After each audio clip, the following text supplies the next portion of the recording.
नमस्कार, मैं रविश कुमार। दाल, टमाटर, अदरक, हरी मिर्च के दाम ने आपका बजट बिगाड़ दिया होगा, लेकिन आपको बिल्कुल घबराना नहीं है।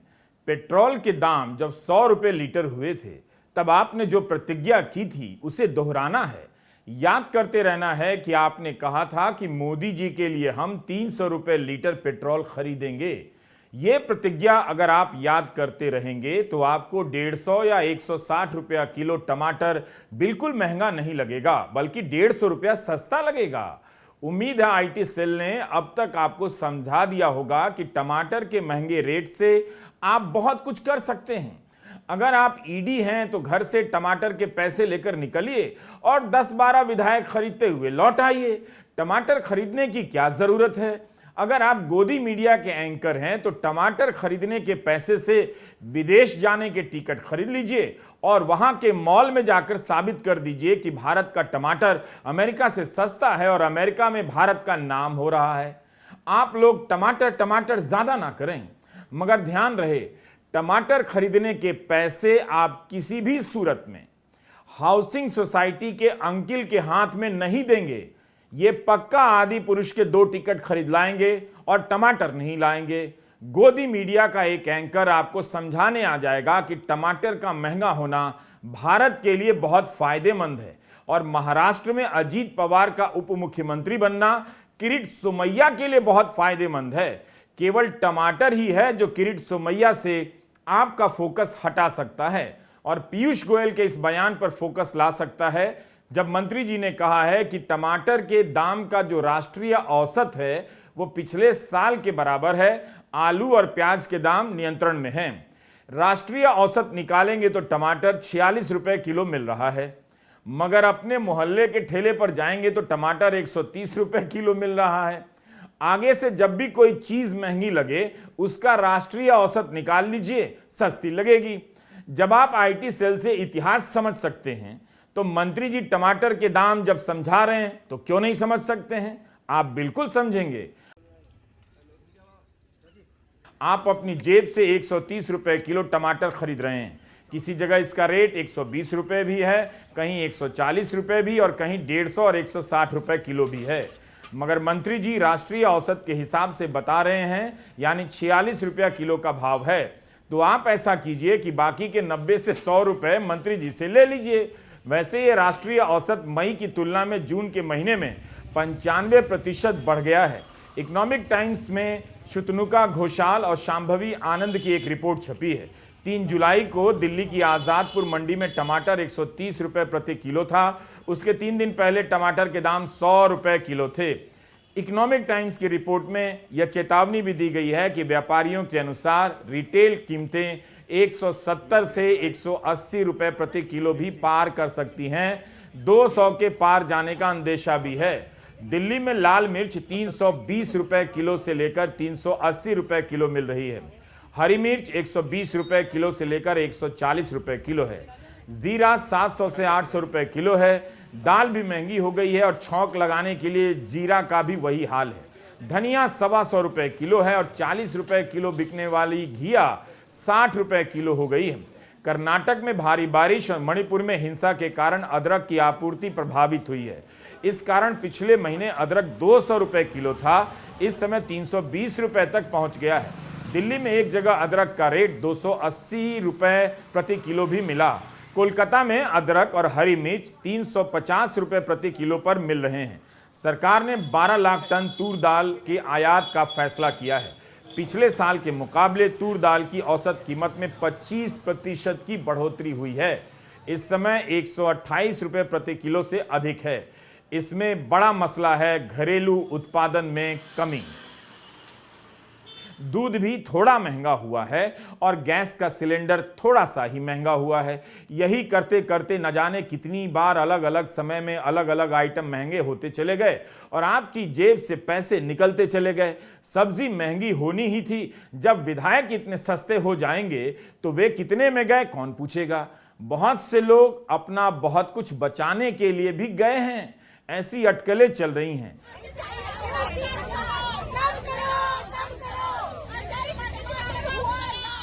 महिला कांग्रेस ने आज महंगाई को लेकर बीजेपी मुख्यालय के सामने प्रदर्शन किया।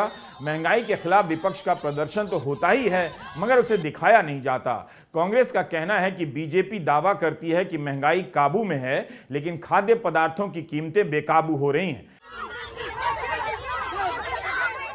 जयराम रमेश ने हिंसा का वीडियो ट्वीट करते हुए लिखा है कि गृहमंत्री अमित शाह के नेतृत्व में दिल्ली पुलिस सरकार के खिलाफ आवाज उठाने वाले प्रदर्शनकारियों को डराने, धमकाने और प्रताड़ित करने के लिए पुलिस मैनुअल में निर्धारित नियमों एवं प्रक्रियाओं को तोड़ने का कोई मौका नहीं छोड़ती है।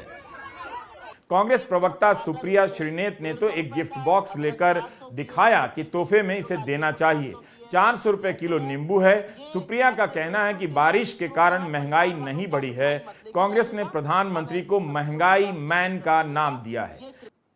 पिछले एक महीने में टमाटर 160 पे है, धनिया 200 की है, अदरक 400 की है, मिर्ची 400 की है, लहसुन 130 का है, परवल 80 का है, अरबी 80 की है, भिंडी 70 की है। सब्जियों के दाम रॉकेट की तरह बढ़ रहे हैं। ये मैं एक गिफ्ट बास्केट बनाकर लाई हूं। आप लोग अभी शादी ब्याह का सीजन आ रहा है, बर्थडे पार्टी वगैरह में जाते होंगे। ये बहुत अच्छा गिफ्टिंग ऑप्शन है।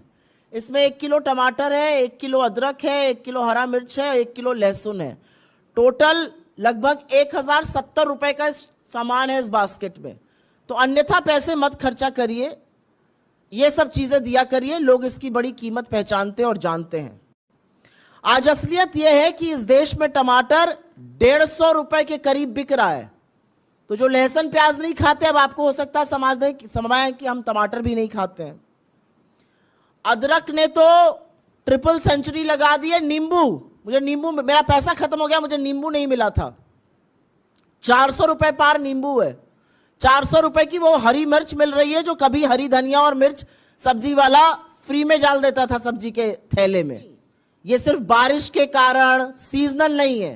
ट्रांसपोर्ट कॉस्ट इतनी महंगी है कि सरकार से संभालने चीजें संभल नहीं रही। मार्केट में अरहर की दाल 72 से 75 रुपए किलो मिलती थी, आज वो 160 से 170 के बीच में है। उड़द की दाल 30 रुपए महंगी हुई है एक महीने में। अरहर की दाल में एक महीने में 50 रुपए की बढ़ोतरी हुई है। जो जीरे का छौंक लगता है, वो जीरे का दाम आपको पता है क्या है? अभी 800 रुपए किलो है जीरा इस समय। 800 रुपए किलो जीरा बिक रहा है। 200 रुपए किलो, 200 रुपए प्रति किलो का इजाफा एक महीने के अंदर हुआ है। 800 पे दाम पहुंच गया है।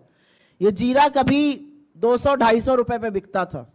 और जो मोदी जी महंगाई की मार से बचाने के लिए ये वादा करके सत्ता में आए थे, उनके राज में 2013 से 2023 के बीच में आटे के दाम में 46%, आटा कॉमन फ्लावर के दाम में 46% वृद्धि हुई है। दाल जो 72 की थी वो 160-170 के बीच की मिल रही है। सरसों का तेल 90 से दोगुना होकर 185 पार कर चुका है। महंगाई साल में कितनी बार आती है, जाती है और आपकी जेब खाली कर चली जाती है। Centre for monitoring Indian economy का नया डेटा आया है। इस साल गांव में बेरोजगारी की दर तीसरी बार 8% हो गई है। यह बहुत ज्यादा है। बेरोजगारी और ऊपर से महंगाई। आर्थिक मुद्दों का हाल आप जानते हैं, बस अखबारों में आपकी जेब का हाल नहीं छपता। 80% भारतीय पर इस महंगाई का कितना दबाव पड़ता होगा, अंदाजा लगा सकते हैं। विदेश मंत्री जयशंकर ने कहा कि अच्छी विदेश नीति के बिना पेट्रोल और महंगा होता। यानी आप जो 100 रुपए लीटर पेट्रोल खरीद रहे हैं, क्या वो अब सस्ता माना जाए? उन्होंने कहा कि अच्छी विदेश नीति ना होती तो खाने के तेल के दाम और ज्यादा होते। आप जो अगला आईफोन खरीदते वो और महंगा होता। माने इनकी विदेश नीति ना होती तो क्या पता पेट्रोल 500 रुपए लीटर मिल रहा होता। तो सोचिए 400 रुपए बच ही गए इनके हिसाब से, तो इतने में 2 किलो टमाटर तो आ ही जाएगा।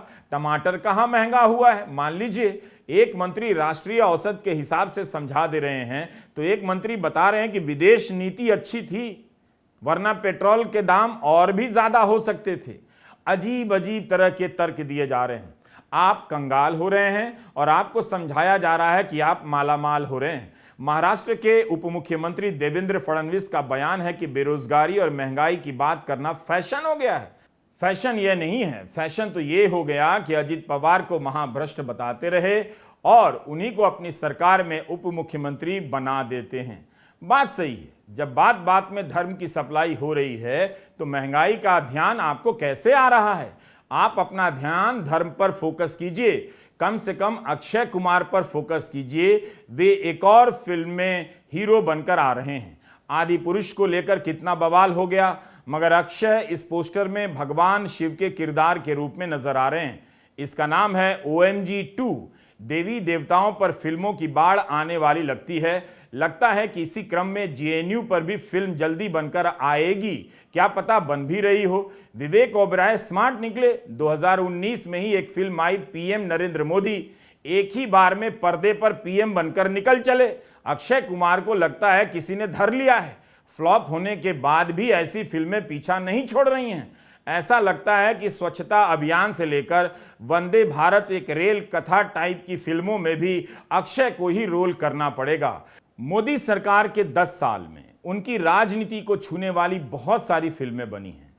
फ्लॉप होने के बाद भी बनती रहीं और अभी और बनेंगी। मेरी राय तो कोई सुनता नहीं। कम से कम अब इन फिल्मों में किरीट सोमैया को काम मिलना चाहिए। भ्रष्टाचार के आरोपी तो बीजेपी में आ गए हैं, तो किरीट भाई के पास कोई काम नहीं होगा। इस कार्यक्रम को आप हंसी मजाक समझकर ही देखिए, क्योंकि आपके साथ जो भी हुआ है वो बहुत सीरियस है। मतलब जो किरीट सोमैया के साथ हुआ है उससे भी ज्यादा सीरियस है।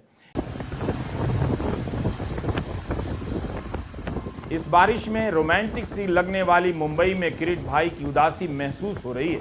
इन सड़कों पर सब कितना नॉर्मल है। मैं भी सोचता रहा कि किरीट भाई घर से निकल रहे हैं या बारिश का बहाना कर घर में ही हैं। यह मत समझिएगा कि इंडिगो का यह जहाज किरीट सोमैया को देखते ही बैक गियर में भागने लगा है। ना, ये तो बस रूपक भर है। भारत में करप्शन से लड़ने वाले इस फाइटर का हाल प्राइवेट जेट की तरह हो गया है, जो दिन भर हैंगर पर खड़ा खड़ा बाकी विमानों को निहारता रहता है। किरीट भाई बीजेपी छोड़कर जा भी नहीं सकते। उन्हें पता है कि चले भी गए तो ईडी वापस पकड़कर ले आएगी। उनकी हालत गो एयर के जैसी हो गई है, नो वेयर टू गो। जाएं भी तो कहां जाएं।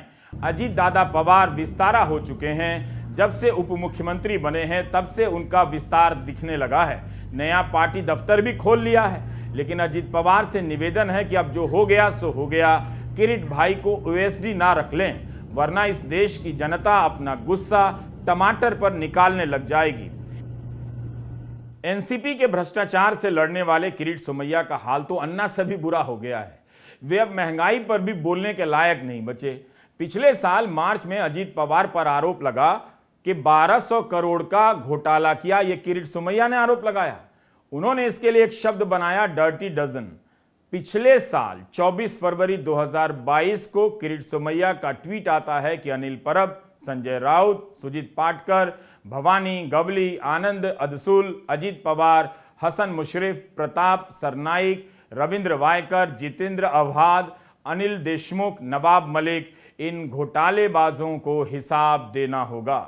किरीट सोमैया के साथ बहुत बुरा हुआ।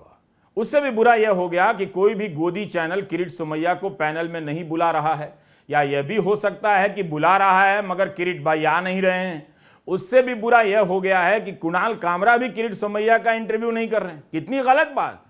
यह मत समझिए कि किरीट सोमैया टमाटर और नींबू के दाम से परेशान है। पूर्व सांसद हैं, पेंशन मिलती होगी। किरीट भाई को जब भी डाउट हो उन्हें PM सर की यह बाइट सुननी चाहिए। क्या पता PM सर को भी डाउट हो और वे भी किरीट भाई की तरफ फील कर रहे हों। उन्हें भी तो लगता होगा ना कि कोई उनकी तुलना किरीट सोमैया से ना कर दे। प्रधानमंत्री के इस बयान को आप जितनी बार सुने उतना कम है। उत्तराखंड के मुख्यमंत्री पुष्कर सिंह धामी ने आज ट्वीट किया है और लिखा है कि प्रधानमंत्री राजनीतिक जगत के बॉस हैं, अपनी पार्टी के नहीं बल्कि एंटायर पॉलिटिकल जगत के बॉस। साफ है, महाराष्ट्र की घटना के बाद से प्रधानमंत्री राजनीतिक जगत के बॉस के रूप में देखे जा रहे हैं और किरीट सोमैया को कोई उपाधि तक नहीं दे रहा। लेकिन किसी को पता नहीं कि अजीत पवार के पास कितने विधायक हैं और शरद पवार के पास कितने। पार्टी एक ही है मगर चलाने वाले 2 गुट हो गए हैं। शरद पवार ने तो 9 विधायकों को निकाल दिया, पवार ने जयंत पाटिल को अध्यक्ष बनाया तो प्रफुल्ल पटेल ने उन्हें हटाकर सुनील तटकरे को प्रदेश अध्यक्ष बना दिया, जिन्हें शरद पवार ने निकाल दिया था। शरद पवार ने अजित पवार के साथ गए 9 विधायकों को अयोग्य ठहराने के लिए स्पीकर के पास आवेदन किया है। शिवसेना जब टूटी थी तब उस मामले में सुप्रीम कोर्ट ने स्पीकर की भूमिका को लेकर लंबी चौड़ी व्यवस्था बनाई कि विधायकों का पार्टी छोड़कर जाना केवल संख्या का खेल नहीं है, उससे बढ़कर कुछ और है। स्पीकर को इस आधार पर देखना चाहिए। 2017 के मणिपुर मामले में कोर्ट ने कहा था कि ऐसी स्थिति में स्पीकर को 3 महीने के भीतर फैसला देना चाहिए। एनसीपी ने अपने प्रस्ताव में कहा है कि राष्ट्रीय अध्यक्ष की सहमति के बिना यह दल बदल हुआ है, इसलिए इन्हें अयोग्य ठहराना चाहिए। पवार तो कह रहे हैं कि बगावत करने वालों को उनका आशीर्वाद हासिल नहीं। एनसीपी ने महाराष्ट्र विधानसभा के स्पीकर को ईमेल से अपना आवेदन भेजा है। स्पीकर को तय करना है कि अजीत पवार अयोग्य ठहराए जा सकते हैं या नहीं। कांग्रेस नेता पृथ्वीराज चव्हाण का कहना है कि अगर अजीत पवार के पास 37 से कम विधायक हैं और अगर शरद पवार के पास 20 विधायक भी हैं तो अजीत पवार का दावा ध्वस्त हो जाएगा। शरद पवार ने जिस जयंत पाटिल को एनसीपी का नया अध्यक्ष बनाया है, उनका कहना है कि विधानसभा में हमारी पार्टी के 53 विधायक हैं, जिनमें से 9 ही छोड़कर गए हैं, लेकिन बाकी हमारे साथ हैं। पार्टी छोड़कर गए नेताओं को मौका दिया जाएगा कि वापस लौट आएं, लेकिन जो लोग वापस नहीं आएंगे उनके खिलाफ कार्रवाई की जाएगी। एनसीपी में कौन है कौन नहीं, शिवसेना वाला हाल लग रहा है। कोई चला आता था, कोई चला जाता था। पार्टी के सांसद अमोल कोल्हे लौट आए हैं। उन्होंने ट्वीट कर दिया है कि शायद दिमाग कभी कभी नैतिकता भूल जाता है पर दिल कभी नहीं। कमाल है। #मी साहिबा सोबत, यानी मैं साहब के साथ। इसी तरह वाई से विधायक मकरंद पाटिल के लौटने की खबरें भी चल रही हैं। बताइए, अजीत पवार उप मुख्यमंत्री बन गए हैं, इधर हैशटैग चल रहा है मैं साहब के साथ। महाराष्ट्र की जनता उदास है कि उसके वोट का कोई मोल नहीं रहा, लेकिन खबरों में पढ़ने को मिल रहा है कि एनसीपी के कई विधायक अपने समर्थकों से फीडबैक लेने वाले हैं, तब फैसला करेंगे। 1 साल में शिवसेना टूट गई, एनसीपी टूट गई, लेकिन महाराष्ट्र कांग्रेस क्यों नहीं टूटी? क्या टूटने वाली है? राजनीतिक जगत के बॉस ने कोशिश नहीं की या कोशिश के बाद भी पार्टी नहीं टूटी?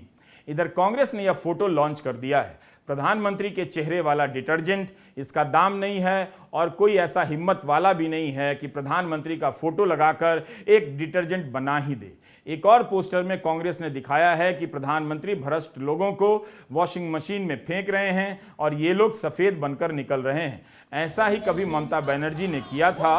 मंच पर मशीन ले आई और काले कपड़े डालकर सफेद निकालकर दिखाती रही कि बीजेपी के वॉशिंग मशीन में सारे भ्रष्टाचारी ईमानदार होकर निकलते हैं। उधर भारत चीनी मुद्रा में रूस को भुगतान करने लगा है। पिछले साल यूक्रेन युद्ध के बाद से भारतीय रुपए को लेकर खूब राष्ट्रवादी जुनून पैदा किया गया कि भारत सुपर पावर बन गया है, डॉलर में नहीं अब रुपए में भुगतान करेगा। चैनलों पर चलने लगा कि भारत ने डॉलर के खिलाफ लड़ाई शुरू कर दी है। 18 देशों के साथ करार किया है। इसे बहुत बड़ा कदम बताया गया। डॉलर के खिलाफ जंग का नाम दिया गया, लेकिन धीरे धीरे रुपए की सच्चाई सामने आने लगी। इसी 7 जून को आरबीआई के पूर्व गवर्नर सी रंगराजन का बयान आया कि भारतीय रुपए को कोई लेने वाला नहीं है। इस वक्त रुपए का अंतर्राष्ट्रीयकरण संभव नहीं है।